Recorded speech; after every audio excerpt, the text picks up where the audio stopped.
Since 1994, Shakespeare in the Ruins has been entertaining Winnipeg audiences with the best in Shakespeare and Shakespeare-adjacent theatre. Indeed, the Trappist Monastery in St. Norbert has been a mecca for theatre lovers, a place where they can soak in the warmth of a Winnipeg summer while at the same time taking in a show.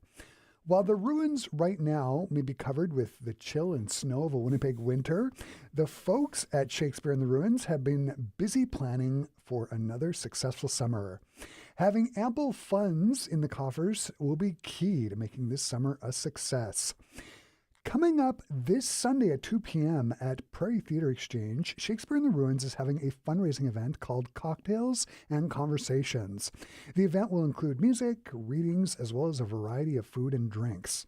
This is going to be a really fun and entertaining event, and joining me here in the Classic 107 studio to talk about SIR's Cocktails and Conversations fundraiser, I am joined by Artistic Director for Shakespeare in the Ruins, Rodrigo Beilfuss. Hey, Rodrigo, how's it going? Nice to have you here. Hello. Thanks for having me. I always love being here. Thank you. I first want to start the conversation out by asking, how was the summer? How did it go? Last summer was fantastic. It was, again, record-breaking numbers of attendance. We had so many sold-out shows. We added a couple of shows for Dream. Oh, wow. People love Dream. It's a great comedy. Yeah. And we added shows. We had great demand. And our new work, Iago Speaks, was also very, very popular. And it was a great season. The weather in the very beginning was terrifying. If you remember, it was a very wet spring. Yeah. And we were like, is summer ever going to come? And every day it was threatening to rain. But then the sun would just come out for the beautiful sunset we get there, and we had a pretty solid season, not without challenges. It's an interesting thing for theater right now. I think and I was just a cast member in Little Women at the MTC, and it was wonderful to see full houses, and it was so exciting. So we do feel like there is, and Waitress just wrapped up, and again, I heard it was a huge success. I was there, I saw it, it was well attended. So we have a sense that audiences are back, like they really, really are, and they want this thing that we do, which is live, in person, not on your phone, artistic community event. They want that. Having said that, the costs of putting that on are way up as well. Yeah. So if the audiences are back and the numbers are up, the costs are also way up. So we do what we can to meet that demand and to be able to carry on. Yeah. So here you're planning for another great summer of great programming. Can you talk about the planning and in particular how it works with the budget? Like, do you have an idea of in your mind what you want to do, and then you sort of look at how much money there is in the coffers and sort of work it out that way? Like, how does that process work when it's you're a bit complicated. Planning for summer? Yeah, it's a bit complicated. It's a bit of both. Like we have operational funding from the three arts councils: Canada Council, Manitoba Arts Council, and Winnipeg Arts Council. But that basically covers those grants that come every year and which we renew on cycles of 3 years, and we have a big Canada Council grant due in April, which we will write for the next 3-4 years of funding, and we hope we get it renewed.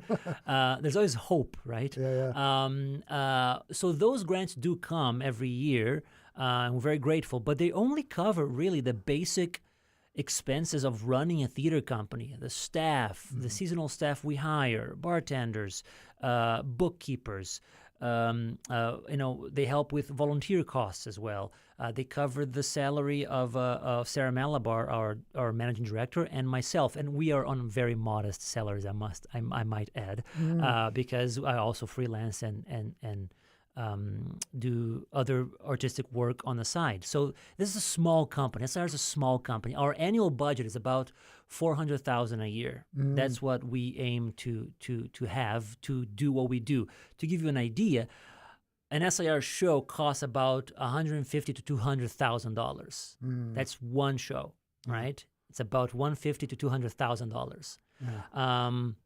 I can be transparent. I don't care. The Canada Council grant is $50,000 a year, right? So and that's one of the biggest grants we have. That doesn't cover much, right? Yeah. So On the side, we get private donations, we get individual giving, we have partnerships with community foundations. Gail Asper was a fantastic supporter last year. She was our anniversary presenter. We had a very generous gift from her for that. We have support from organizations that are, corporate funders. So we have a vast, a diversified portfolio of funding and fundraising that we have to access and renew every year. And we do that in the off season to make sure that we have money to pay the artists and freelancers into the spring. So it's an ongoing struggle for a good cause. Yeah, absolutely. Yeah. And so on Sunday, you're having this fundraising event. Where exactly in PTE is it? So we'll be in the Colin Jackson Theater. It's a small studio, about 100 seats. So it's a very limited, exclusive donor appreciation and fundraising event. We have about, already we know about 50, 60 people attending. So if you want your tickets, do get them now. And at this event, we found that we did it once before, this Cocktails and Conversations format. And what we do is we offer a bit of art, a bit of music, and some readings, and then we talk about it. And the audience can ask questions.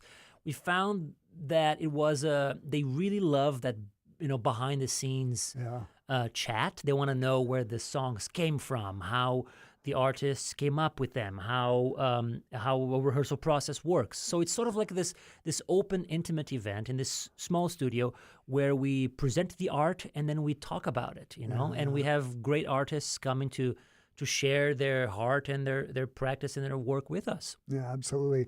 And it's being advertised as an exclusive season and cast announcement. Am I right? Are people going to be learning about what this summer holds? They will. If they want an exclusive, VIP, the skinny right now, they have to come to this event. We will not announce our season to the public until mid-March. Okay. So mid to end of March, we'll announce our season to the public. But if they want to get a glimpse into what we have planned, we have a cast in place. They have been, the actors have been chosen. The designers have been chosen. We went through auditions in December, and we finalized casting a couple of weeks ago. So we have 9 actors, which we will reveal at this event and which parts they're playing in the 2 shows we're doing, and the designers and the directors. So they will catch, the whole thing. We're going to tell them the shows and who is doing what. Oh, fantastic. Yeah. There's also going to be readings done by yourself as well as other actors such as Arne McPherson, who I actually interviewed last year ahead of his performance of Iago Speaks. Yeah. But there's also going to be readings done by Debbie Patterson, Christine Leslie, amongst others. What can people expect from those readings? Are they going to be reading Shakespeare, and if so, what? So they will be music centric. They will be. Deb and Arne will present songs that they wrote for shows from the past from SIR. So it's going to be a glimpse into the past with these musical offerings, as well as the news of what's to come into the near future. Deb and Arne will jam on songs from past productions. Christine will revisit some songs she did for shows in the past as well. We also have Quinn and Connor Joseph, who will share 3 new songs from a new hip-hop Shakespearean musical that we're supporting in the development, and they will share that. It's inspired by Henry IV. It's a really cool hip-hop musical, all based on and inspired by Shakespeare. We also have Michelle Boulez, Sarah Constable, and Omar Khan, who are classic SIR names, and they will share songs from past shows as well. So it would be a nice sort of like overview of, because in the past, over the years, we've created a lot of original songs and music for the shows we've done. And we rarely go back and revisit them. And these are great songs. Yeah. Songs that are inserted into the plays. Some of the songs are from lyrics that Shakespeare wrote from the plays. Like Hera Allam last year wrote beautiful music for Dream, and she took from stuff that Shakespeare wrote, but also that she herself wrote on top of that and intermixed with that. Yeah. So, and these are songs that they're just bangers, and we do them for the shows, so people come and see the shows and get to enjoy them, but we rarely enjoy them again. Yeah. So this event is about that. It's about getting to unearth some of these songs and share them and talk about where they came from, as well as giving, a glimpse into what's to come. Yeah, absolutely. But you're going to be doing some readings as well. Do you want to talk about what you're going to be I'll be reading a couple of pieces by Harold Pinter. And there are two pieces of prose he wrote based on the two plays that we're offering. So I'll review the plays, and then I'll go like, he had an opinion about these plays, and this is what he said. I found this incredible collection of poetry and prose by Pinter, which is quite rare because we know him as a playwright or a film writer, and he has this collection of exquisite speeches and prose and poetry, and there are two pieces there.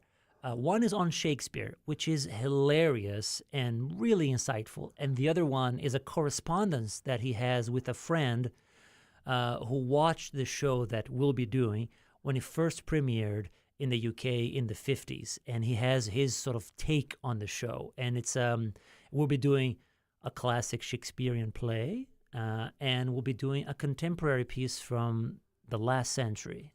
Yeah, which is just like last season. Yeah, although we did a brand new play last season, right? So this will be it's still a new play, a contemporary play, but it's about 55, 60 years old now, and I think it's never been fresher.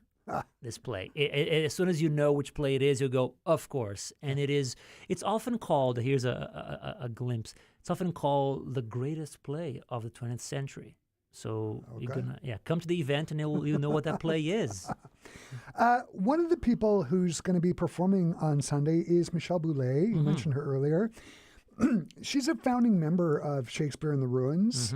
As artistic director, does it help to have a founding member so close and still involved in SIR to sort of give you some context as to the history of the company? Oh my God, yes, yeah. And Michelle and Sarah and Debbie and Arn, these are founding members of SIR. They've been around for a long time, and they're phenomenal artists. And they're still associate artists with SIR, so they retain a relationship with us. And Michelle was my predecessor, and I lean on them all the time for their expertise, for their talent, for their experience. Michelle and Sarah, of course, when we were pivoting in the pandemic, they directed a film version of the Scottish play, which won Best Film at this Welsh Film Festival in 2023. So they're central to our vision and to that sort of legacy of what it is we do, which is so unique, promenade staging outdoors. Right. So I need them, I want them, I love them, and it's theater. We can't do it alone. It's the curse and the beauty of theater. Do you want to talk about the food and drinks? Are you going with one vendor, or is it a variety of vendors? It's a variety of vendors, and they're all local, and we'll have mocktails and cocktails of all kinds. It's a surprise. You have to come and see it and enjoy it. But it will be. It's very informal and very intimate, and the point is that you come in and you sort of you have your delicious food and your delicious drinks. And you get access to the creative process, right? You get and you actually get to enjoy some art as well. So it's the point of having food and drinks and conversations and the art is to, in a way, recreate what we do in the Ruins, which is a full sensory experience, right? Absolutely. This is total theater, as I say.